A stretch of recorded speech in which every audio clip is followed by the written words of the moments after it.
There's your America, everybody. While these people fiddle around with all their money in their pockets and pretend they're doing something, your society is collapsing around you. People are dying in the streets, and they're spending all of your money, our money, on fighting a war that's none of our fucking business. And everybody's falling for it again. I don't know what to do with our fellow citizens. Well, they're going to get what they got coming soon enough. Just stand by and wait. Meanwhile, these psychopaths here, all, everything's great for all of these people. What a world, huh? Let's continue. And so we will confirm the location. It will be in person, which I'm really excited about. Seeing all of you. What is this? In the flesh, in person. I got the wrong video here. Hold on. What the hell's going on? Oh my God. That is the wrong video, ladies and gentlemen. I've screwed up my. Let me see. Let's see if we can find the right video here. I got my video. Here it is. Okay.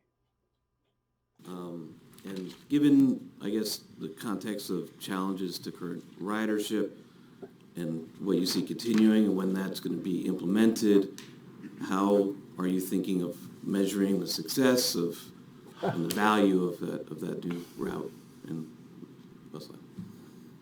We're going to pivot back to you again, Sam. Pivot back, Sammy, baby. Pivot. Pivot, Sammy. Sammy. Okay, General Manager. Happy to do it. Okay, that was funny. That was great. Even he wasn't expecting it. I like the way he said it. Okay, General Manager. He's funny. This guy is smooth, isn't he? This guy is super smooth, man. Surprised he's not the goddamn. Well, he can't, they wanted a black guy, obviously. He would have made a good general manager. Nice crony like him. Smooth talking. Looking good. Look at him.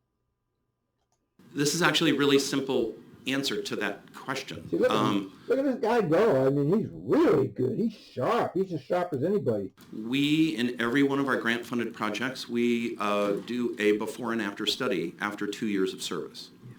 And so we will look, we take data as we enter into this project development process with. Look at how it's just off the top of his head. No notes. That's how you know that he's smart. Okay, he can talk like this with no notes. That's the mark of a very high IQ. Okay. Federal government. We project what our ridership will be, and then 2 years later we measure that against the real-time results. Yeah, but you lie. You've had multiple ridership projection failures, and you've never talked about it. We hear about it because other people are watching. Now, I'm not talking about me. I don't monitor their statistics that closely. I'm more of a real-time guy. I listen to the operation. I'm more interested in what's actually happening in front of our eyes. I don't really look at their statistics that close, although I do look at their budget. But yeah, hey, look at him. Is that information? Does that all become public? Everything at TriMet's public. Yeah, if you can find it, everything's public. Yeah, you got to file a public records request and pay for it. It's a report that's submitted to. I shouldn't be so quick. It's a report that's submitted to the federal government. It's available through their database that they make available. Oh, it's available through their database. Good luck finding it, everybody. Good luck. I have no idea where it is. Maybe Jason knows, but he probably doesn't even know. Transit agencies, so you can sort of look at the performance of different projects, and someone in another part of the country might decide to do a project. Are the ridership projections and the ridership results always match? No. Hardly never. Yeah, okay. All right. Give him credit. He said the truth on that one. So. Yeah. And what happens with the feds when they don't? Nothing. We have never. Nothing happens. Nothing. These are pork barrels coming through, you know. The federal government just takes the money and then gives it back to the local oligarchy. Been in a situation After they take their cut, of course. where that has arisen. So, and I hope we never do. I have a follow-up on this study. Witter, this is the first time I've seen Witter so witty. Probably because he's retiring, you know, he's out of there, he knows it. He'll get his fat pension, he's been there for years. He'll probably get, what, $8,000 a month or something for not showing up at work. In describing the Red Line project, that's pretty much ridership. I mean, how riders feel about whether it's more efficient for them, whether the This has been my favorite star on this production, this woman here. She knows her shit, which is amazing. separation is a problem. The division project, to me, is not just about ridership.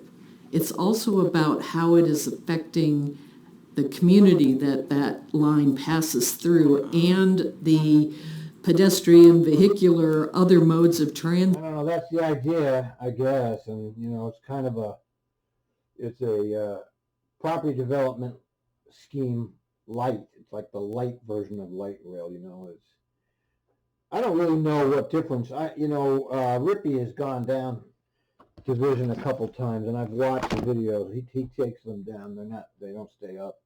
I don't really see any difference, but I'm not there. But we'll see. That's going to be opening soon enough.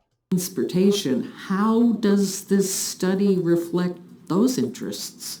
So, interesting question, Margot. I mean, it's good because we always, I remember the folks that have passed through this chair before me, and we developed these projects to be more than just a ribbon of steel rails or a series of bus stops. They have to be a twofer or a threefer and do more for the community. The FX line, that is one of our most congested lines, I don't mean in terms of traffic, but in terms of pass-ups. And a pass-up is when a full bus goes by you. Is that true? Somebody verify that? Well, right now everything is a mess. Everybody knows that. Even the management has, right in this own meeting, said they know that the system isn't working. And you get passed up. And so the capacity of the new buses are 50% more than what you see up there today. Our fare system, the way we're handling bicycles on buses and other things, all boarding doors, is intended to address not just the capacity issues that occur in that corridor, but also the speed and reliability. It is a congested corridor, and so is every other corridor in the city right now. Division is unique, is for folks that live there, they've seen it really intensify and densify, and what was one-story parking, general commercial is now 5-story zero lot lines. And just improved transit along with those land use changes is something that the federal government looks at. They will look at ridership, they will look at reliability, they'll look at on-time performance. I don't think the federal government cares about anything, really. You never hear of them actually doing anything to anybody. They might issue a report or something, but they don't give a shit. So those are other livability issues that transit, that these projects seek to improve in the transit. Thanks. Yep. I live on Division, and I'm very excited to see the Awesome. upgrades. Awesome. We open September 18th, so we'll look for you If you got the drivers, you losers. there. So at the last few hearings, we've been excited to hear about the incoming electric bus fleet, and we saw in the budget message and in your opening remarks, GM DeSue, that we're expecting a fleet of 24 electric buses set to arrive in fiscal year 2024. We're wondering if you're seeing supply chain issues on sourcing the electric buses, and if what TriMet's response would be if there were, delays or other things that were affected by global concerns. I'll start off and then I'll pitch to you, Roland, here in just a moment. Yeah, he'll pitch to you. He'd be helpless without his staff. We are very excited to bring forward to the board today the resolution for 24 new battery electric Yeah, bus. every single transit district in the whole country is. This is the greenwashing. You know, we're going to turn everything electric, and somehow that's going to make everything okay. Well, that's just a bunch of nonsense. Anybody who's got any brains knows that. But it's a great opportunity to make money if you're in this business. That's for sure. I mean, I would prefer. I lived on Northwest 23rd, and I had diesel buses going underneath me. Obviously, I would have preferred an electric bus, and I'm sure it's all good, but the technology in this country is very bad when it comes to these electric buses, and hopefully they're not going to be a huge mess, which they are. This for approval. I think we're kind of in the front of all transit agencies when it comes to not. looking at battery. You're all fucking full of bullshit. God, you're so full of shit. Some of the smaller agencies have already gone completely electric, way ahead of TriMet. Okay. There's plenty of them that have done it. Actually, TriMet is one of the last. They're not going to be fully electric until 1943 or something, so they're actually way behind the curve. Electric technology. Mr. Hoskins over here, he can talk a little bit about the supply They're going to let this guy talk. He never talks. chain and kind of what you're faced with. Thank you, everybody. And James, I believe you asked the question, yes?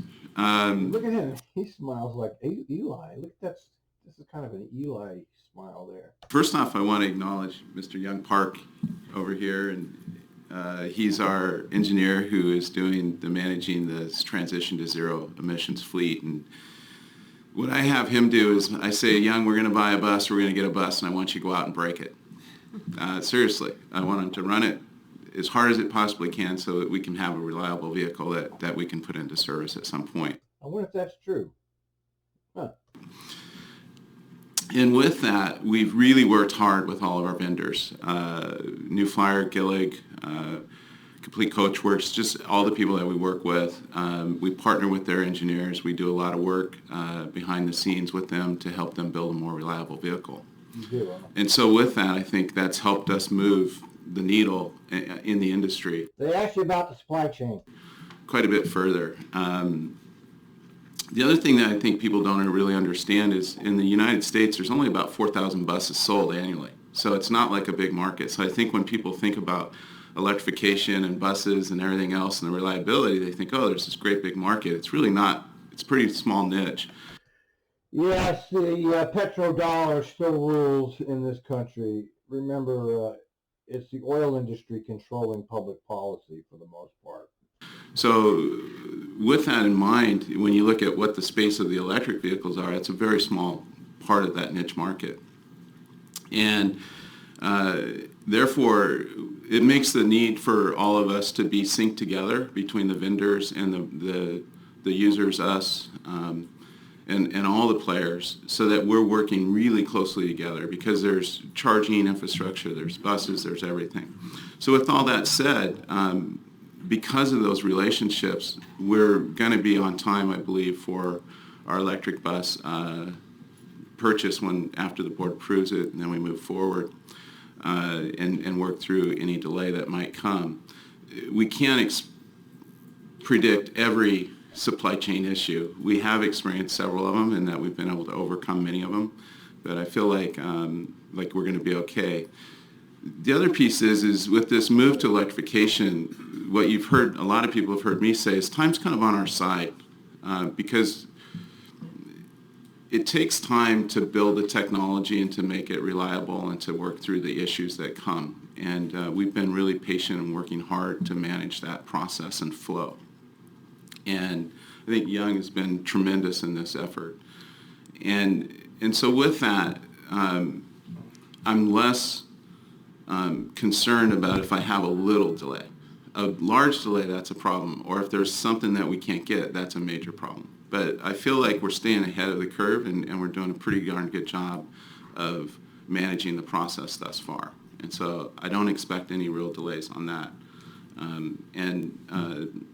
We're moving this agency to reduce our carbon load. I actually wanted JC to speak a little bit to that, because I'm pretty proud of that. we're probably leading the United States of any transit agency. We're leading the United States, Rippy. We're the best. We're #1 transit agency in the world. Yeah, sure. Agency on that. So with that, I'll shift it to him a little bit. But one of the things that we are incredibly proud of that we are trying is, as Sam talked about a little bit earlier, is getting our story out there. And we are, as best we can always do more and improve it.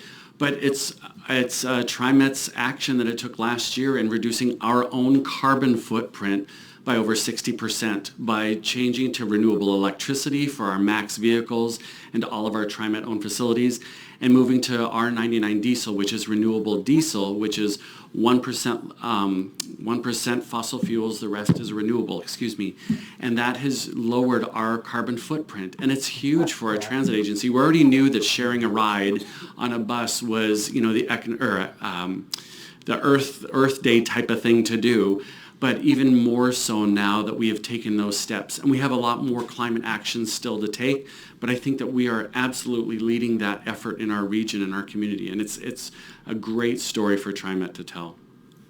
It's a great story for TriMet to tell. I'm absolutely delighted to Too bad we can't get your bus service to work, but we can pretend we're doing this. hear that we are at the front of this movement. When we put together the question about supply chain, we were thinking more about the issues that everyone is facing just in the general manufacturing climate. So the question now is,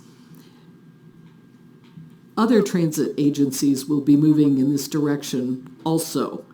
Do you think that that will help your sourcing, or will the competition make the supply a bigger issue? That's a great question, Margot. I believe that it's going to do both. It's going to help and hinder. The reason for that is that to get in the queue, you have to be have planned pretty far ahead. Yeah. Fortunately for us, we've done that. The other thing is that we have really good vendor relationships. So when we work with a Gillig or a New Flyer and we want to get in the queue, they know that we're going to be a reliable customer. They know we're going to be a great partner with them, and they're able to kind of push us in. So with that, we're fortunate at just being TriMet. I mean, literally, that's not me. That's everybody at this table. That's our predecessors that have built that brand and that reputation. And so so I think that helps us to some degree, but at some point, there are going to be some issues, whether it's a precious metal. A lot of those batteries are lithium-ion batteries. You know that there's a lot of nickel, lithium, and other metals in Yeah, I think they come from Ukraine or Russia or something like that. You just never know which little piece is going to be the problem. We have the Ukraine issue right now. That's going to play into this as well. So I think it's just a matter of us working really closely with our vendors and just staying abreast of the issues that they're facing. There's always something that's coming up, and it's just trying to stay ahead of it. And Thanks. Commissioner, I just wanted to add that our board had the foresight to look at a 2040 plan to transition our fleet over to zero emissions. And that really helped TriMet put us on the map. Yeah. You're all wonderful, great. Too bad you can't run an actual transit system. To kind of get out front. And as Roland stated, with our relationships with the manufacturers and the OEMs, it's critical to continue that. Just talked with the president of Gillig yesterday to let him know that we are going to be bringing our 24 battery electric buses to the board for approval, and they were extremely excited. But the issue is, as more organizations move towards zero emissions, it puts us in the queue with everyone else there, and it's about a 24-month process from beginning to ending, receiving a bus. Thanks. That concludes our questions. I will now call any members of the public to speak. Allegra, do we have anybody signed up? Yes, so we've received written comment, and we have one person signed up to testify today. Oh, yeah, somebody, Wow. Comment from Judge Allen regarding the Better Red projects. This testimony was also submitted to the TriMet Board of Directors on April 13th, so we will make it part of our hearing record posted on our website. And then we have John Charles signed up to testify. John as well. Charles, too good. Let's see this.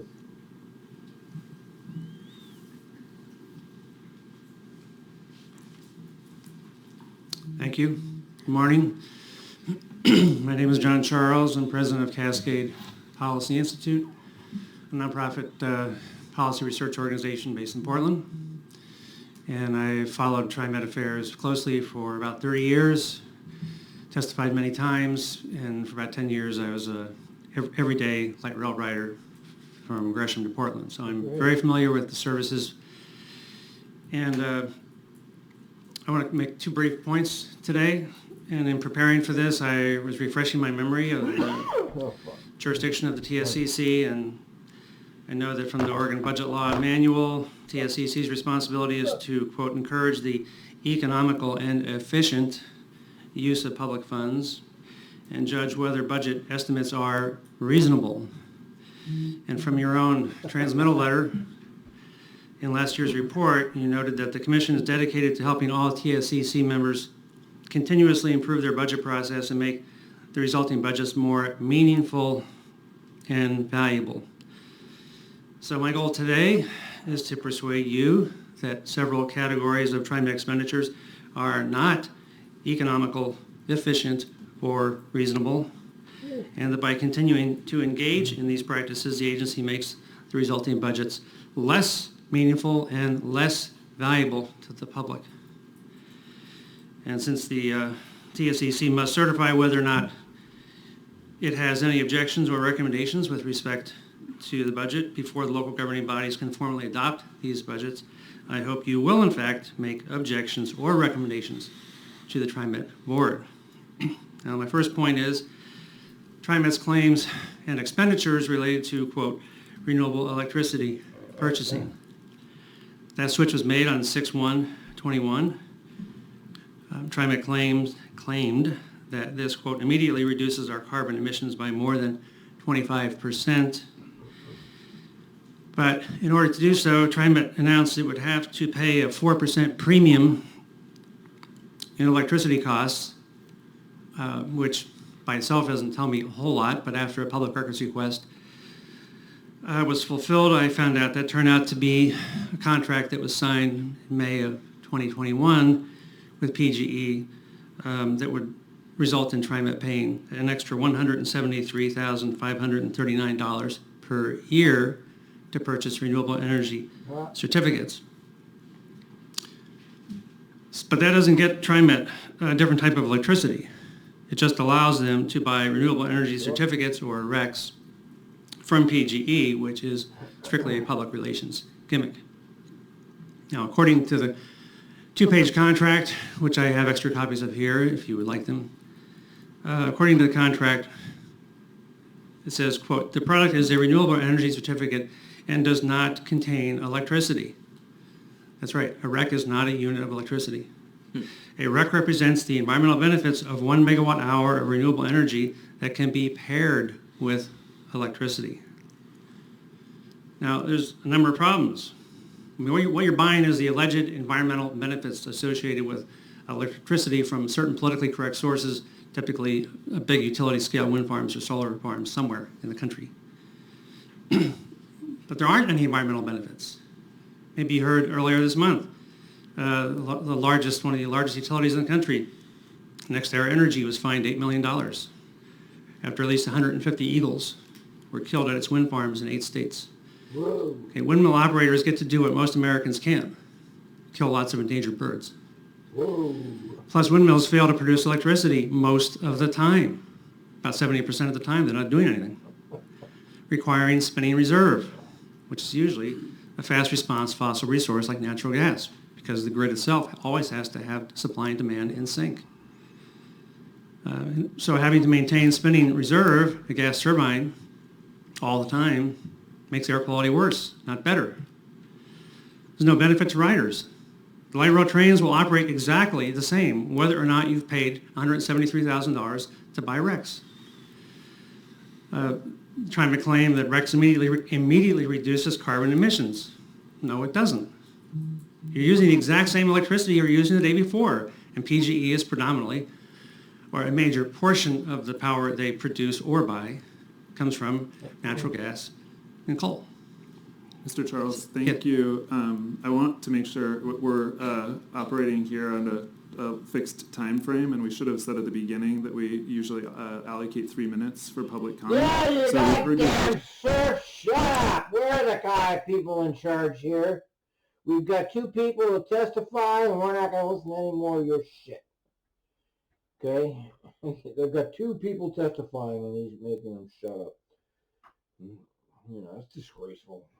first point, could you summarize the second point and then close for us? Yeah, Thank you. Sure.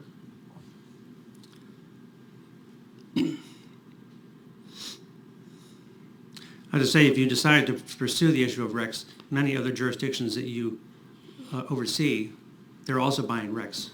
It's actually a big ticket item. Second is fare box recovery ratios. Page 13, TriMet budget. Objective number 35, quote, maintain acceptable, that's the word, acceptable fare box recovery to optimize the balance of service demand, revenue, and cost. So what does that mean? The West Commuter Rail has a fare box recovery ratio of 0.7%, subsidy of $92 per boarding. Apparently that's acceptable because they're still doing it. My question, which I asked TriMet a month ago at their budget hearing, is how much lower does it have to go to be not acceptable? If it was 0, if there were no customers, would you euthanize the train? What's the benefit of that? So I would just say, I request that the TSCC flag this issue of fare box recovery, ask what it means to be an acceptable fare box ratio.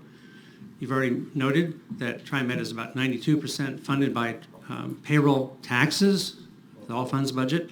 Riders hardly pay anything anymore. Is that sustainable going forward? So I think on these 2 issues, whether RECs represent a prudent expenditure of public funds and whether a 0.7% fare box ratio represents a prudent expenditure of public funds, I think these are issues that you could really help the public by making a recommendation or raising an objection. And I hope you will do that. We're not going to do that, John. So Thank you for your comments. With that, I'd like to thank everyone for engaging in this thoughtful discussion this morning. TriMet is always our favorite to start with. You are all so knowledgeable and engaged. It feels like more of a conversation than one testimony. That's it. One testimony. And you rushed them. Question, answer. With that, I will gavel the hearing closed and open a regular meeting of the TSCC. Commissioners, do you have any additional comments on the budget? I don't. Thank you. Allegra, will you share your staff recommendation for the certification letter? Yes, Chair, as mentioned in this hearing, staff found the budget to be well put together and very informative. We especially appreciated the charts and graphs and other Charts and appreciative of the chart. We knew this was a joke, right? It's a joke. We knew that. You know, they're just there to rubber stamp, just like the board. that go beyond presenting the number and truly tell the story of the TriMet budget. Staff have no recommendations or objections to the fiscal year. They're all in it together, folks. You know it. I know it. Thank you, Allegra. May I have a motion authorizing the commission to sign the certification letter as recommended by staff? I'll move. James? I'll second.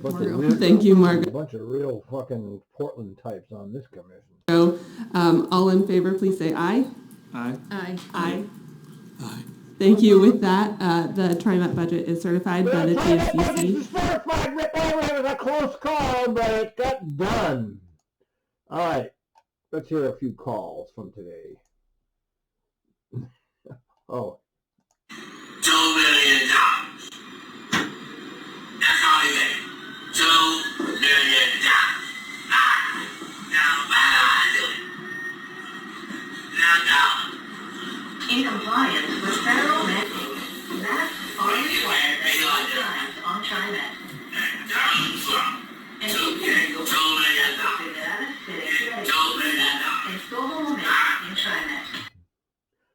guy.